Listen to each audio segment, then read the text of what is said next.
Some of our best conversations start with good questions, questions we've been meaning to ask, questions that keep us curious, and questions that lead us deeper into courage and connection. We've crafted this series around 4 guiding questions. I've been meaning to ask, where are you from?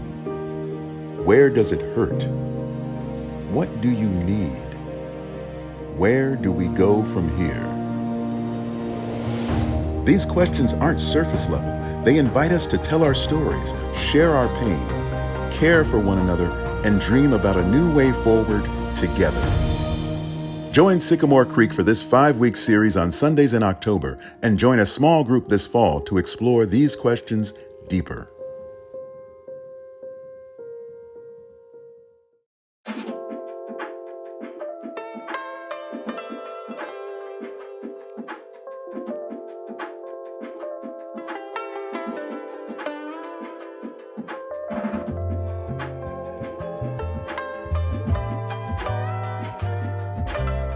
On a typical morning in our house, I get up around 6 a.m. I check my messages and shower, and then I start waking up the kids.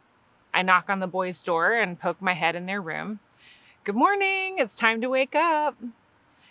And then I cross the hall to my daughter's room. She typically wants a little bit more connection when she wakes up, and then she usually wants to my help to pick out what she's going to wear. So we check the weather, we evaluate what clothing options she has. In other words, like what's clean. And then I head downstairs to the kitchen where I start the coffee, microwave a frozen egg casserole for Liam, and begin pulling other breakfast food out. While I'm doing that, I pull out Liam's lunchbox, cleaning out the leftover food from the day before and racking my brain to predict what he'll be willing to eat that day. And at some point in the morning, Nathan has also gotten up and he's getting himself ready to start his day teaching. The whole time I'm watching the clock to make sure we get to the bus stop on time. And as the time ticks closer to 7:13 when the bus is due to arrive and Nathan needs to leave to start his workday, my energy gets a little more frantic. Does everyone have socks and shoes on? Are your backpacks packed and ready for the day? Do you have your IDs, your water bottles? Is there food we need to prep for tonight's dinner? And sometimes, in the midst of all that chaos, Nathan might look at me and ask, "What do you need?"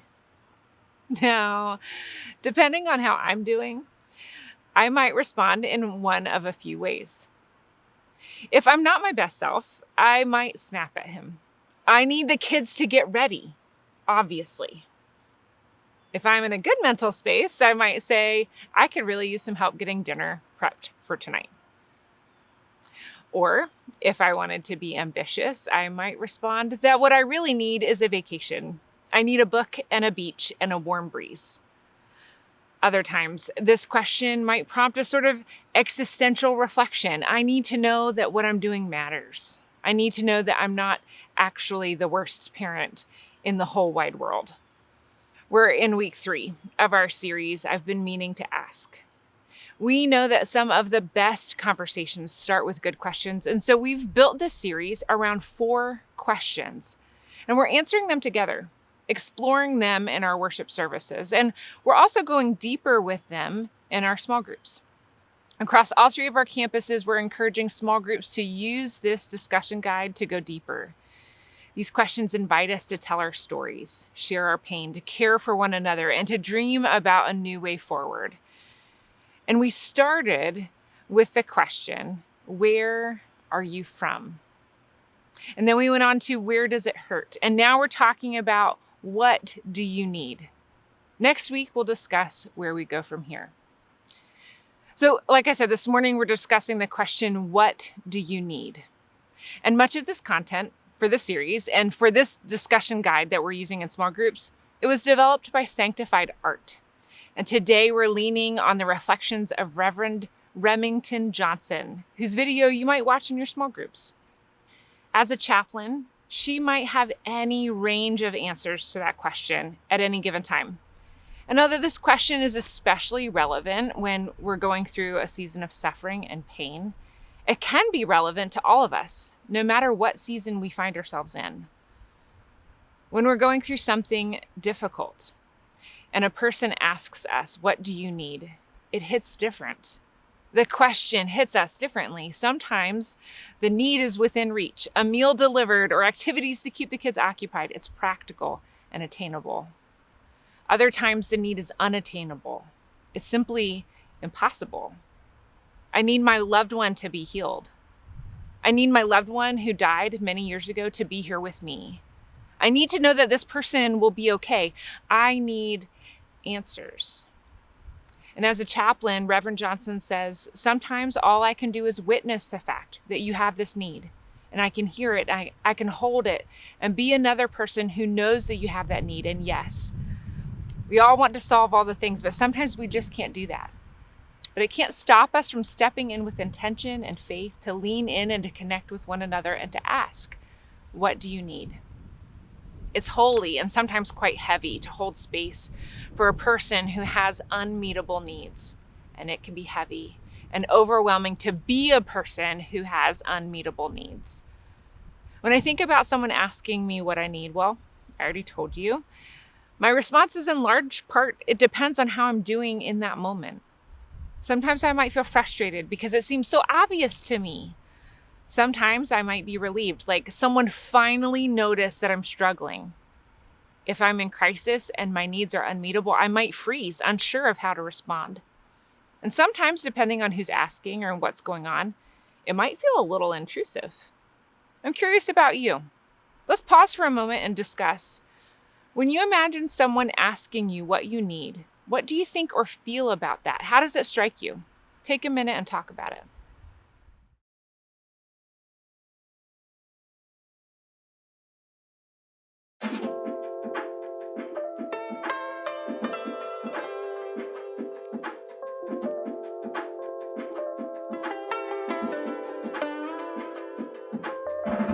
Now, I imagine if someone asked this question of the biblical character Job, his answer would have fallen into that category Reverend Johnson referenced of things that are just impossible. Job is a character in the Old Testament of our Bibles, and there's a book in the Old Testament that is referred to as Job. He was a stand-up guy who lost his entire livelihood and his children in one day. Job was a man whose livelihood, whose future was hanging in the balance. It was uncertain. News of this terrible day and his great loss makes it to his friends. When 3 of Job's friends heard of the tragedy he had suffered, they got together and traveled from their homes to comfort and console him. Their names were Eliphaz the Temanite, Bildad the Shuhite, and Zophar the Naamathite. When they saw Job from a distance, they scarcely recognized him. Wailing loudly, they tore their robes and threw dust into the air over their heads to show their grief. Then they sat down on the ground with him for 7 days and nights. No one said a word to Job, for they saw that his suffering was too great for words. Job's friends see his state and they cry with him. They wail and sob and mourn. Every person in every culture has a different way of expressing sorrow. And in Job's culture, tearing your clothing and throwing dust on your head was a common way to express intense grief. And remember, this was not a time of fast fashion, where like you can hit up an Old Navy sale and get 3 or 4 outfits for $100. Like clothing at that time was not easy to replace. There was a sacrifice in their solidarity, and they met his level of grief with their own.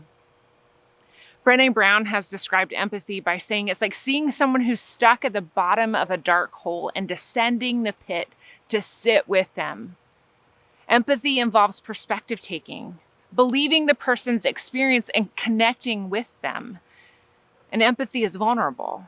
Because for me to connect to the pain of another person, I have to connect with something in myself that knows that feeling. Something that knows that pain. And where sympathy might try to rescue the person or at least on someone, well, at least it's not so bad, an empathetic response rarely includes the words at least. But we do this all the time, right? If a person says, I had a miscarriage, sympathy says, well, at least you can get pregnant. And yeah, I've gotten that one before. If a person says, I'm having a hard time navigating my relationship with my parents, sympathy says, well, at least they live close to you. John's getting kicked out of school. Well, at least Sarah is an A student. Sympathy is an attempt to make things better, to find the silver lining. And often sympathy is about making the spectator feel better by quieting the sufferer down, and then they can believe that they've made things better. But the truth is, rarely can a response make something better. What makes something better is connection. Now, in Job's case, his friends connected with him in two different ways. First, in a demonstration of emotion. It was big and loud and obvious. It was appropriate for the scope of Job's loss. Then they sat with him in the metaphorical pit. They sat on the ground with him for 7 days and nights. They didn't talk, they didn't offer condolences or try to fix what was going on. They just sat with him because they saw that his suffering was too great for words. Ugh. Has your suffering ever been too great for words? Or if that's not something you feel ready to confront today, have you ever sat with someone else whose suffering was too great for words? In this part of the story, Job was silent with his friends. They sat in mourning together. The weight of the grief silenced them. Sometimes grief does that to us. If you were to ask Job in that moment what he needed, what do you imagine he would say? I need my children back. I need help in my household. I need a way to make a living. I don't know. Sometimes grief affects us in such a way that we can't formulate a response to that question, what do you need? And many times what we need in those circumstances is someone to just sit with us. There are times that I've been in crisis, not ever to the extent that Job was, but my own real crisis nevertheless. And in those moments, it's become apparent to me how important it is to have trust in relationships. Last month, we had a series called Find Your People, and we talked about how much we need an in real life social circle. Your inner circle are 5 best friends, and then the circle works out to a large network. And when we're in crisis, we don't need our whole network to come and sit with us when we're ugly crying and questioning God. That space is probably for your BFFs and maybe for your village. And those people, they just don't come out of thin air. You might have to work at building those relationships if you don't have them already. And that's why we encourage everyone to get involved in a small group. That group might not become your BFFs, but they might be your village. Now, imagine for a moment that you had a close group of friends who wanted to support you when you were in a season of suffering or crisis. What would you want them to know? What information would help them to support you? Where would you want them to pursue you or to give you space? Let's take a minute and talk about that. What do you want your friends to know about what you need when things are hard?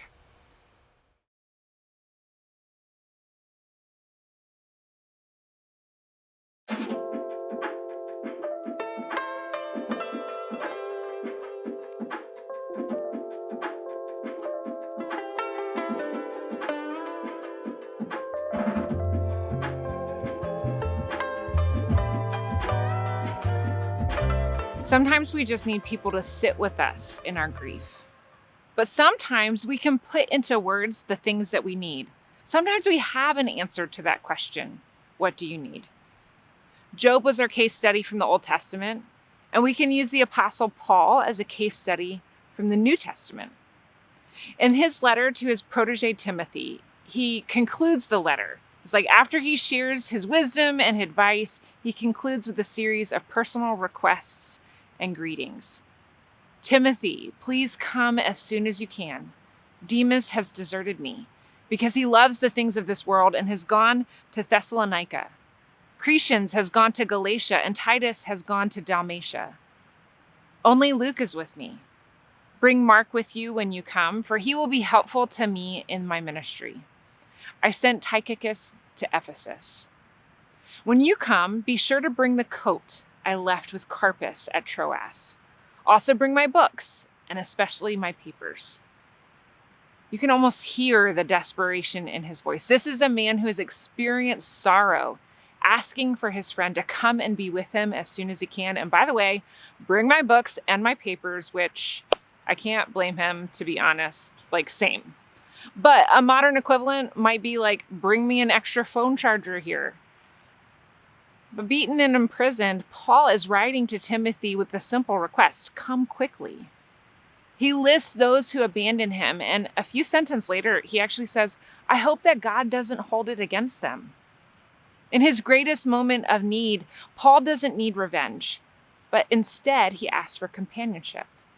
He doesn't need revenge, he needs connection. In essence, this is what we all need. For someone to come quickly, to gather the items we want, and to simply show up. In her artist statement for Paul in prison, Reverend Lauren Wright Pittman writes, forgiveness transforms Paul's life. It enables him to seek companionship and comfort instead of vengeance. And it's the essence of the message he carries. Forgiveness is the essence of the message he carries. It's the essence of the message he shares with the churches he's planting and the people he's caring for. And because of that forgiveness, he's able to say without bitterness exactly what he needs. This conversation takes a surprising amount of courage. It takes courage to ask, what do you need? And it takes courage to respond with candor, to answer honestly. But this question reminds us that we each have unique needs, and we can't assume to know what's best for others. It also prompts us to reflect on our own needs, priorities, and desires, which can sometimes be difficult to discern from one situation to the next. There is a real danger in assuming that you know best what someone else needs. It's so easy for us to convince ourselves that we have the answers without really listening to people who are in need. I mean, when we stop to think about it, of course, the person who's suffering is the best person to ask about what they need. But in practice, we often skip past that part.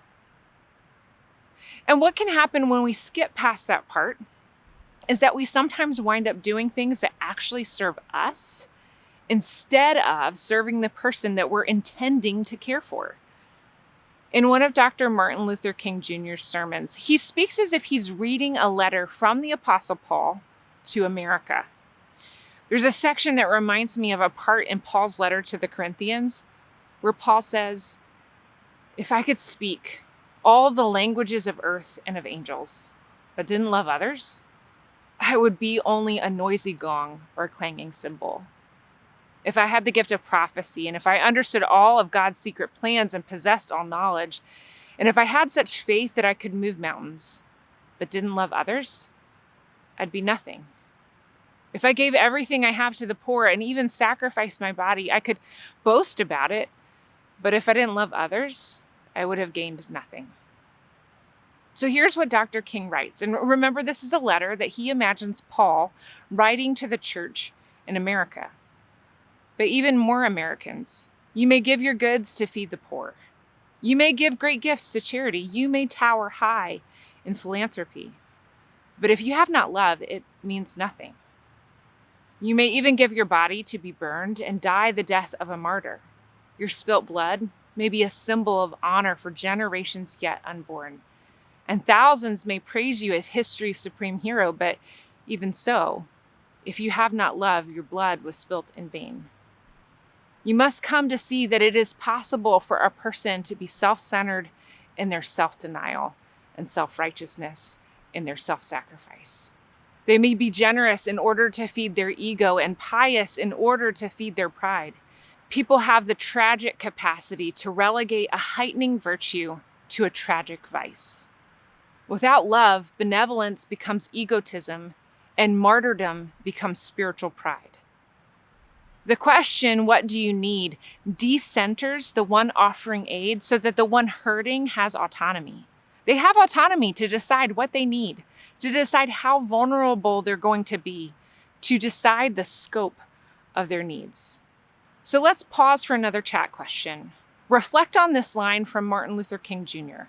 Without love, benevolence becomes egotism and martyrdom becomes spiritual pride. How does today's question, what do you need, add love to that equation? Take a moment and talk about it.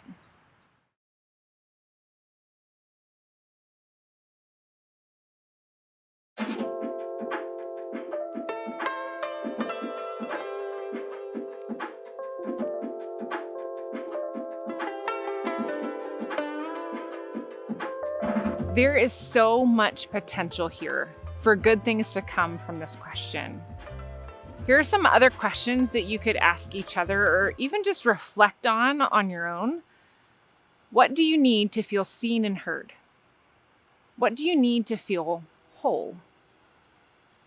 In what ways has the pandemic changed you? What do you want, prioritize, desire, hope for? If someone asks you, can I bring you food? Can I bring you some clothes? Can I come help you do laundry, wash dishes, etc.? Can I come sit with you for a while? How would that make you feel? Kate Bowler is an author, and when she was just 35, she was diagnosed with stage 4 colon cancer. In her book, Everything Happens for a Reason and Other Lies I've Loved, she shares some things that in her experience have actually been helpful for people to say. And I'd like to share a few of them with you. Number 1, I'd love to bring you a meal this week. Can I message you about it? Bowler talks about how sometimes when people ask an open-ended question like, what do you need? And she's overwhelmed and in crisis, she sometimes freezes. If you know that someone who is in crisis, suggesting a few things that meet basic needs like meals can relieve some of the burden of doing the work, finding an answer so that the giver can feel helpful. This is a way to help. Then leave the details for later when the person has time to think about it. And it doesn't have to just be meals, How this plays out really depends on if the person being asked is in crisis or not. Bowler was in treatment for quite some time, and it meant that she had ongoing support. She said the first gift she received that wasn't explicitly about cancer was a gift to her. Number 2, oh, my friend, that sounds so hard. This is about listening without demanding more details. Let the person in crisis share what they want to share and how they want to share it. A person who used to be on staff here summed this up well. I just want to hear, I'm sorry and I love you. I'm sorry and I love you. And once you say the thing, don't feel the need to keep talking. In fact, the third suggestion is silence. The truth is that no one knows what to say. It's awkward. Pain is awkward. Tragedy is awkward. People's weird, suffering bodies are awkward, but take the advice of one man who wrote to Bowler with his policy: show up and shut up. And that show up part is important. We don't want to avoid acknowledging the hard thing because we don't know what to say. Like, hi, and walking away. That's like seeing the pit a person is in, hearing them calling, and then just walking past because you don't know how to get down there to sit with them. Connection is important. And sometimes connection doesn't require words. Now, I want you to notice something about this list. It's about connecting with people, holding space for them, and meeting practical needs. This list is not about you. Now, I told you earlier about what happens when my husband asks me what I need when I'm stressed. And when the roles are flipped and I ask this question of Nathan when he's stressed, I have to remember that this question can evoke a freeze response in him. He's not able to come up with a response to that question on the spot. When I've made the question about me and demanded an immediate response, it's harmed our relationship. I'm slowly learning to suggest the question as a topic of conversation for a later time because it's a question that all of us need space to answer in our own ways and in our own times. Because your needs matter. They're important. Sometimes I wonder what our lives would be like if we actually cared for each other in this empathetic way. If we experience this kind of care and then we're able to offer it to other people, how much kinder and gentler and softer the world would be. Take a moment to imagine something difficult you've experienced in the past or are experiencing now. Maybe people cared for you in this way. How meaningful was that to you? Maybe people didn't. What would it have been like if they had?